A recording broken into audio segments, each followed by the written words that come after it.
1 अप्रैल से चंडीगढ़ दिल्ली के बीच पड़ने वाले अंबाला के घग्गर और करनाल की घरौंडा टोल पर टैक्स बढ़ जाएगा।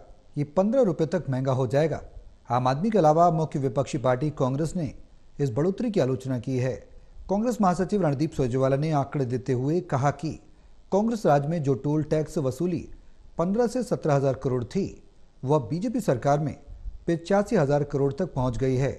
ये जनता से अन्याय है। एक फिल्मी गीत आज भी गुदगुदाता है। अप्रैल फूल बनाया, सबको गुस्सा आया। 1 अप्रैल फिर आ गया है। गुस्सा मत करना, क्योंकि 1 अप्रैल से अंबाला के घग्गर और करनाल के घरौंडा टोल पर टोल टैक्स 10 से 15 रुपए ज्यादा चुकाना होगा। यानी चंडीगढ़ से दिल्ली या दिल्ली चंडीगढ़ का सफर 1 अप्रैल से महंगा हो जाएगा। इसी तरह से भारी वाहनों के मासिक पास में 750 रुपए से लेकर 1000 रुपए तक का इजाफा किया गया है। नेशनल हाईवे अथॉरिटी ने इसका नोटिफिकेशन कर दिया है। लोगों की प्रतिक्रिया आते भी देर नहीं लगी। टोल पहले भी बहुत महंगा ही पड़ रहा था, अभी गवर्नमेंट ने और बढ़ा दिया तो आम जनता पे भी बहुत फर्क पड़ेगा। अब जैसे हमारे टैक्सी वाले भाई हैं, उन पे तो बहुत ही ज्यादा फर्क पड़ेगा, क्योंकि खर्चे निकालने आजकल बहुत मुश्किल हो गई हैं। आम जनता पे तो फर्क पड़ ही रहा है, आम लोगों पे भी फर्क पड़ रहा है। जो हमारे टेम्पो ट्रैवलर हैं, टैक्सी की गाड़ियां हैं, अब 100 रुपए पर गाड़ी बढ़ा दिया है। काम है नहीं और उसके बावजूद भी जो है टोल बढ़ाए जा रहे हैं, तो बहुत ज्यादा फर्क पड़ रहा है। गवर्नमेंट को इस चीज पे ध्यान देना चाहिए। गौरतलब है कि घरौंडा टोल पर अभी कार, जीप, वैन पर सिंगल 185 रुपए और अप डाउन 280 रुपए का चार्ज लगता है। 1 अप्रैल से सिंगल 185 के बजाय 195 रुपए और अप डाउन 280 के बजाय 290 रुपए हो जाएंगे।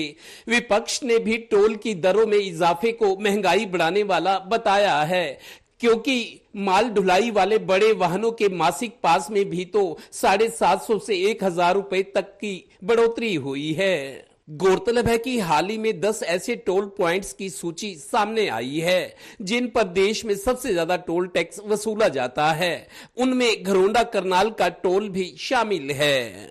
चुनाव से पहले वोट लूटिए और चुनाव के बाद लोगों की जेब लूटिए, ये अब भाजपाई मूल मंत्र हो गया है।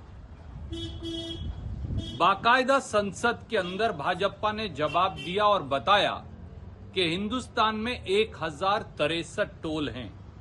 जब कांग्रेस की सरकार थी 2014-15 तक, तो सालाना टोल वसूली देश में केवल 15,000 करोड़ थी। 15-16 में भी ये 17,000 करोड़ थी। यही टोल वसूली 23-24 में बढ़कर 68,000 करोड़ और अब 24-25 में बढ़कर 85,000 करोड़ छू रही है। कहां 15,000 और 17,000 करोड़, कहां 10 साल में भाजपा के शासन में 85,000 करोड़। गौरतलब है कि टोल की संख्या लगातार बढ़ने और हर साल एग्रीमेंट के मुताबिक हर टोल पर सालाना दरें बढ़ाने से वाहन चालकों पर महंगाई की मार तो पड़ ही रही है। हालांकि सड़क परिवहन मंत्री नितिन गडकरी संसद में 2 से 3 बार 60 किलोमीटर के दायरे में चल रहे दूसरे टोल को खत्म करने का ऐलान कर चुके हैं, पर टोल घटने के बजाय टोल पॉइंट्स बढ़ रहे हैं। उसी मुताबिक महंगाई भी बढ़ रही है। हैरानी होती है नितिन गडकरी जैसे बड़े नेता ऐलान करें और वो पूरा ना हो। ये बात हजम होने वाली नहीं है। क्यों? सहयोगी श्रीनिवास के साथ विंद्र Kathoria, total news, Panipat bureau.